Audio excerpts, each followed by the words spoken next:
exactement. T'as tout résumé. Voilà. On a vu une équipe qui avait de l'envie, de la force, voilà, une volonté de gagner les duels, de jouer vers l'avant face à une équipe qui s'est liquéfiée au fil du match. On a fait illusion sur nos retours au score. Voilà, on prend des buts improbables encore. On a manqué de caractère, on a manqué d'amour-propre, de fierté.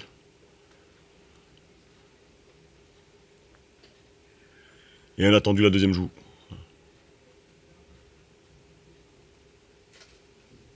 Et c'est d'autant plus embêtant que juste avant la trêve, l'équipe s'était inclinée déjà sur un score sévère face à Clermont. Donc ça fait 8 buts encaissés en 2 matchs. Et forcément, il y a des problèmes sur le plan défensif.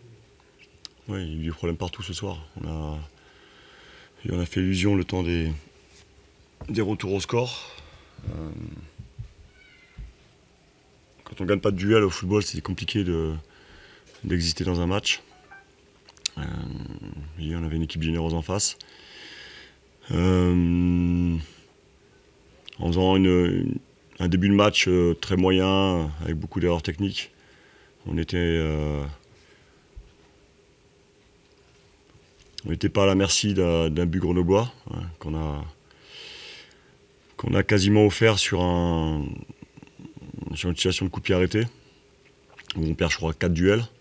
Le deuxième but, on a un joueur adverse qui, à 20 mètres de nos buts, est seul plein axe. Le quatrième, vous l'avez vu, c'est aussi un sketch. On ne peut pas parler que de problèmes défensifs ce soir, c'est un tout. Après, forcément, quand on subit ce genre de défaite, qui vient après la défaite à domicile contre Clermont 4-0, on se pose des questions. Voilà. Et en tant que responsable de l'équipe, donc des résultats, je me pose aussi des questions. C'est normal. Mais j'assume. Le responsable, c'est moi. C'est moi qui fais l'équipe, c'est moi qui entraîne l'équipe. Après, ça a ses limites. Il faut qu'on puisse voir ressurgir du leadership dans l'équipe, ce qu'on n'a pas vu ce soir. On s'est liquéfié au fil du match. C'est face à une équipe vaillante qui sait qu'elle luttera jusqu'au bout pour assurer son maintien et qui avait plus d'envie que nous, tout simplement. Et ça, c'est pas acceptable.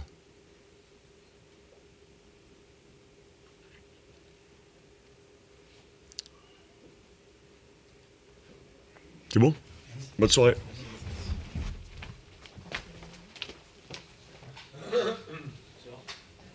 J'ai perdu ma voix. Hop. Hop. Et bonsoir.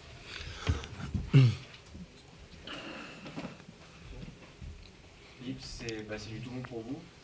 Grenoble, cette équipe avait du mal à marquer, elle a retrouvé chemin de filer, on est plus sur les 6 premières journées. Et puis ça vous relance là mathématiquement. Ouais, on était plus efficace ce soir, on a quand même encore beaucoup d'occasions de but quand même.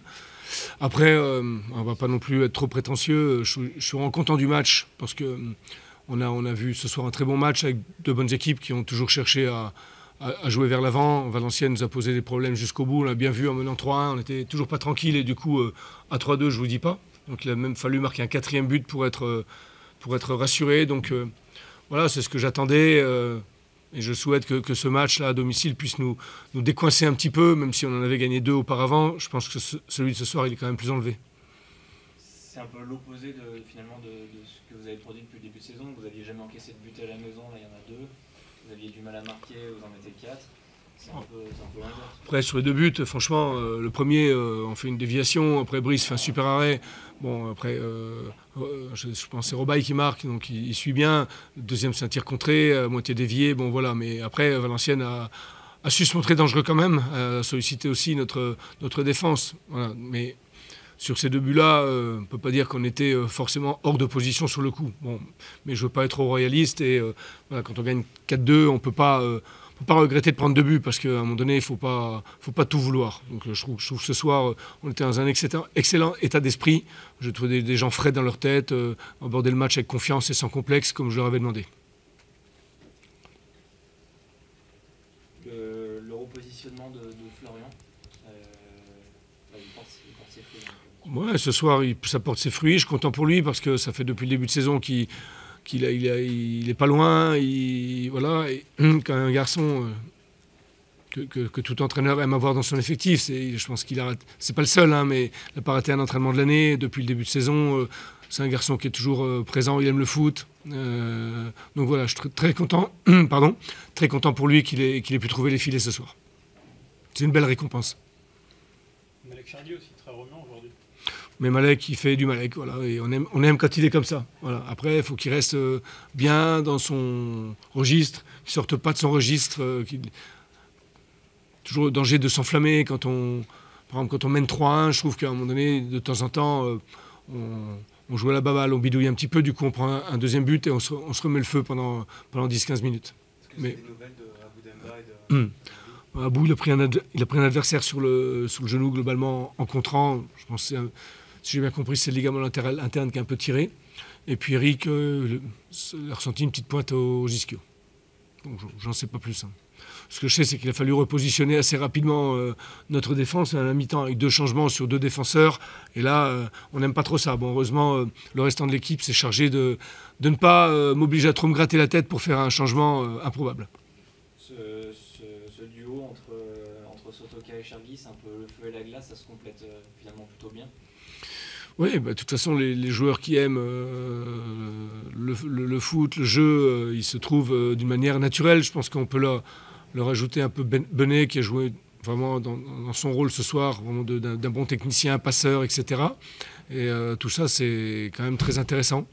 Malek et Flo, bon, après, ce sont des garçons qui nous donnent de la profondeur aussi, surtout Malek, quand même un garçon de profondeur, malgré son allure un peu pataude comme ça. C'est un garçon qui est vraiment... en kikinant pour l'adversaire, quoi. C'est un peu ce que je lui demande et il le fait bien. C'est bien pour lui aussi, quand on sait d'où il vient, qu'il soit récompensé comme ça. Parmi les points positifs, il y a aussi l'apport des remplaçants. Taravell ou Dediengo qui rentrent alors qu'ils n'étaient pas prêts forcément à rentrer et ils ont beaucoup apporté. De toute façon, on n'a pas toujours le temps et le loisir de préparer nos remplaçants. Donc là, il a fallu se préparer à la hâte. Un peu moins de Nico Taravell parce qu'à la mi-temps, on avait quand même anticipé. Donc lui, il a pu bénéficier quand même d'un échauffement. Et puis bon, en plus, il marque son premier but en Ligue 2. Donc c'est une soirée où il y a plein de points positifs. Donc il faut surfer dessus, il faut profiter. À partir de demain, se remettre au travail pour préparer la réception de Brest. S'il y a un seul point négatif, c'est peut-être l'infirmerie qui commence petit à petit à se remplir, ou ça ne t'inquiète pas plus que ça? Non, parce qu'on va récupérer aussi Max Panot, ça avance bien, Larbi, ça avance bien. Bon, on a perdu quelques-uns au passage, mais on avait aussi trop de réussite sur nos blessés depuis le début de saison. On avait quasiment 0 blessé, c'est impossible. Et à un moment donné, il faut que ça pète un petit peu. Moi, ça ne m'inquiète pas, parce qu'on a pas mal de joueurs polyvalents, à l'image d'un Daddy Ngog, qui peut jouer à peu près à tous les postes, Arsène Logo qui peut jouer à beaucoup de postes.